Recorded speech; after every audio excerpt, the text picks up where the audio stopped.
Morning, જય શ્રી કૃષ્ણ, જય માતાજી, હર હર મહાદેવ. કેમ છો બધા? સ્વાગત છે તમારું મારી ચેનલમાં આજના નવા બ્લોગમાં. તો જો સવારના જ ભોળેનાથના દર્શન થઈ ગયા. હું ને છે ને કેવલ ગયા હતા અમે હનુમાનજીએ. તો હનુમાનજીએ ગયા હતા ને તો રસ્તામાં આવતું હતું ગલતેશ્વર. તો કે દર્શન કરતા જઈએ. કીધું ચાલ આપણે દર્શન કરતા જઈએ. તો હું ને કેવલ અત્યારે દર્શન કરવા આવ્યા છે. ગુડ મોર્નિંગ, જય શ્રી કૃષ્ણ, મહાદેવ મહાદેવ. કેટલી મસ્ત મૂર્તિ છે. હજી અંદર બહુ બધું છે ને. આપણે શું છે, જ્યોતિર્લિંગ છે ને, પાછળ પુલ છે ને બધું છે નાવાનું અહીંયા અંદર. તમે આગળ જઈએ ને જેમ તેમ તમે તમને બતાવીએ. હવે ત્યાં મંદિરે ગયા ને એમાં એવું હતું કે ત્યાં છે ને નો થયો, થોડી ગરદી વધારે હતી ને શૂટ ન થયું એટલે પછી નહોતું કર્યું શૂટ. એટલે અહીંયા આવ્યા ને તો કીધું અહીંયા જ કરી દઉં ચાર. તો અંદર જઈએ તો બતાવીએ તમને. તો અહીં અંદર છે 12 જ્યોતિર્લિંગ છે.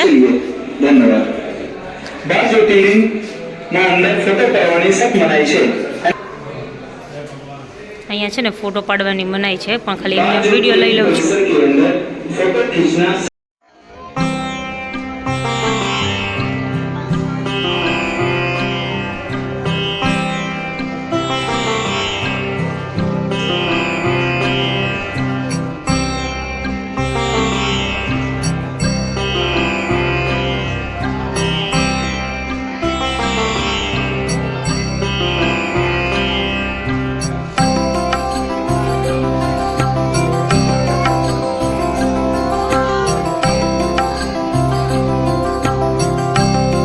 જો આ બે ભાઈ બહેનને જમવાનો ટાઈમ થઈ ગયો હોય.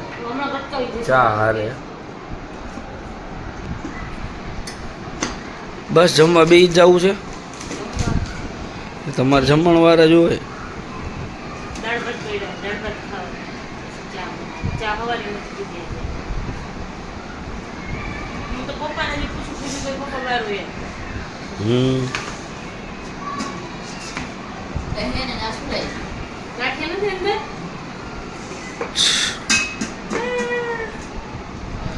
જો મમ્મી અહીંયા બેઠા બેઠા જીરું સાફ કરે છે.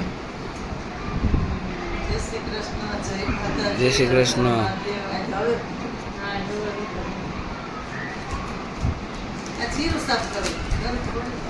એ તો કરવું જ પડે ને.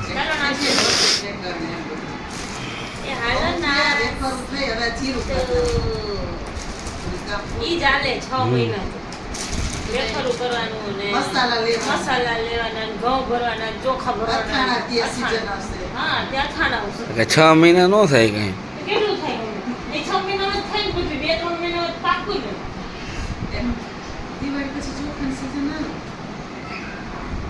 દિવાળી પછી આવે સીઝન એટલે ઉનાળો જાય ત્યાં સુધી અઠાણ આવે ત્યાં સુધી બધું કામ કરવાનું. આખો ઉનાળો થોડી કરવાનું. આખો ઉનાળો ન હોય. આખો ઉનાળો ત્યાં સુધી હાલે એમ કહું. 6 મહિના સુધી હાલે એમ. 6 મહિના ખાવાનું. દિવાળી પછી 2 મહિના ચોખાની સીઝન આવે. પછી આ વેફર હોળી પછી હોળી ઉપર આવે વેફર ગરમ આવે.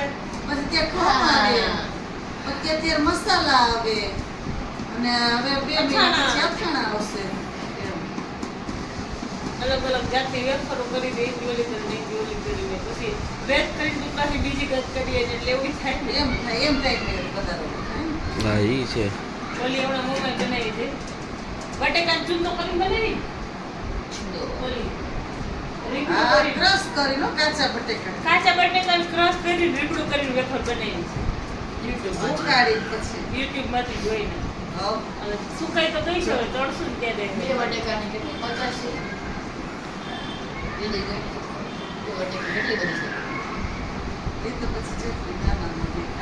કેવલ ને તાવ આવી ગયો છે એને પાછું શરદી થઈ. શરદી ને કફ ને ગળું પકડાઈ ગયું, બોલાતું નથી. પાણી ઉતારો તો કીધું નતું. કાલ રાતે કહું છું કે ગરમ પાણી પીને મીઠા વાળા કોગળા કરે. રાતની હમણાં કરી લઈશ. ના લઈ લે રાતે. અત્યારે કાંઈ નહીં. દુખે બહુ ગળું. ગળું ગળું દુખે, પાણી નથી ઉતરતું. મને આજ સવારે ગળું દુખતું, લાખ 2 દિવસ મને ગળું દુખતું, કાલ દુખતું હતું સવારે ઉઠીને ગળું દુખતું તો હવે ઉઠીને ગરમ પાણી પી જ લીધું કે સારું. સારું, હાલો કરી લ્યો નાસ્તો. જમવાનો ટાઈમ થઈ ગયો અને આજે બધાને બહુ કાંઈ શાક રોટલી કે ભાખરી કે રોટલા કે એવું કાંઈ ખાવાની ઈચ્છા નહોતી.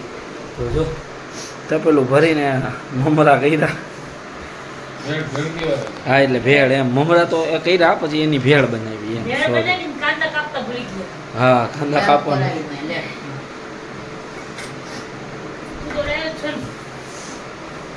ગોઠવાઈ ગયા છે. બાકી જો આ મમ્મી કાંદા કાપે છે, કાંદા કપાઈ ગયા. ધાણા ને ધાણા સુધારે હે, બધાય રોવે છે. આ તો આંખમાં આંસુડા આવી ગયા. ભૂખના મારે આહુણા આવી ગયા. હાલો. હા, આજે બિંદુના પપ્પાની બર્થડે છે.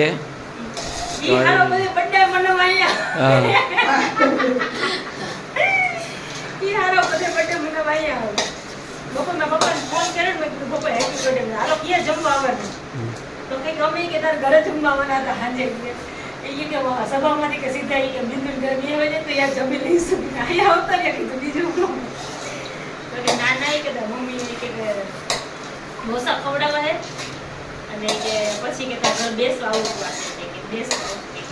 હાલો ફટાફટ કરો એટલે નવરા થઈ જાય. સારું, ચાલો. 11:15 થઈ ગયા. મમ્મી ને પપ્પા છે ને જલાલપુરથી બેસવા આવ્યા હતા.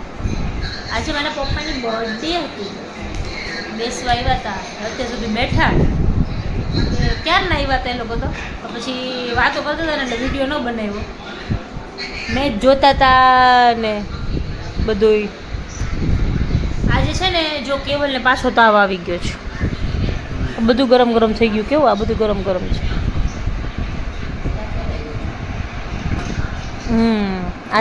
આજે છે ગરમીનો. હા, લૂ લઈ ગયો ને એટલે આટલા દિવસ. હા, લૂ લઈ ગયો ને એટલે. આઈસ્ક્રીમ ને ગરમી રહે ને તો કેવું આઈસ્ક્રીમ થી સારું થઈ જાય. હો, શરદી ખાવી છે. લઈ આવી દઉં.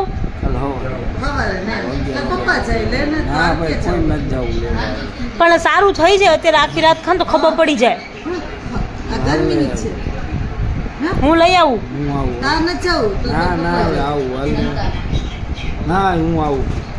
પપ્પા કહેતા હતા વળી. પપ્પા કહે કે હું કે ગોલો નહીં કે નંદુ મલાઈ લેતો આવું કે ગોલો એનાથી કાંઈ ન થાય. પણ મેં કીધું શરદી હે આને તો પછી મેં ના પાડી.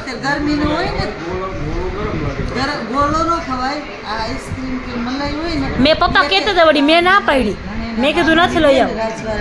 એટલે મેં કીધું શરદી થઈ છે ને તો મેં કીધું નથી ખાવ ને પાછું વધારે થાય તો કીધું આ પાછો ખાય છે ને તો આને તરત શરદી થઈ જાય. ગરમીની હોય એટલે કે તમે આ લૂ હે. હા, લૂ લાગી ગયું હોય. કેવું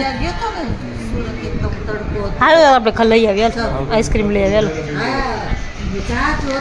હાઈવે ઉપર હતો ને પાછું એટલે તડકો ને એટલે જ કહી કે હે ને વધારે ગરમી થાય ને તો હે ને ભલે ઠંડુ ઓલું ખાવું પડે તો ઠંડુ ખાઈ લેવાય. પણ હે ને બપોરે ખાલી એક ઓલું ન કરો ને તો હાલે. હું ને કેવલ જઈએ છીએ આઈસ્ક્રીમ લેવા. જો એ કે હાલ આપણે લઈ આવીએ કે એ કે ગરમીની આઈસ્ક્રીમ હોય ને તો એ કે ખબર પડી જાય કે એટલે શરદી થઈ છે ને એમ એટલે ગરમીની શરદી હોય ને તો એ કે ખબર પડી જાય કે એમ એ ચાલ લઈ આવે.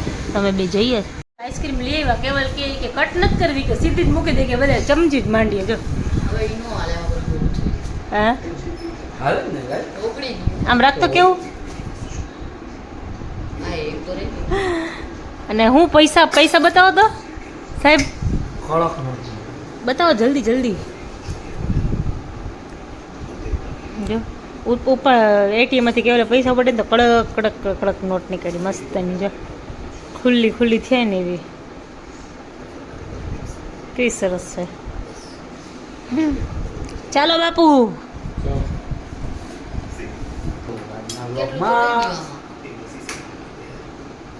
કેવું આઈસ્ક્રીમ ખાય છે એટલે સવારે બધું સારું. જોઈએ. સારું ચાલો, તો આજના બ્લોગમાં આટલું જ હતું. મળીએ પાછા કાલના નવા બ્લોગમાં. ત્યાં સુધી તમે બધાને અમારી ચેનલને લાઈક કરો, શેર કરો, સબસ્ક્રાઈબ કરો, બેલ આઇકન દબાવવાનું ભૂલતા નહીં. ગુડ નાઇટ, જય શ્રી કૃષ્ણ, જય માતાજી, હર હર મહાદેવ.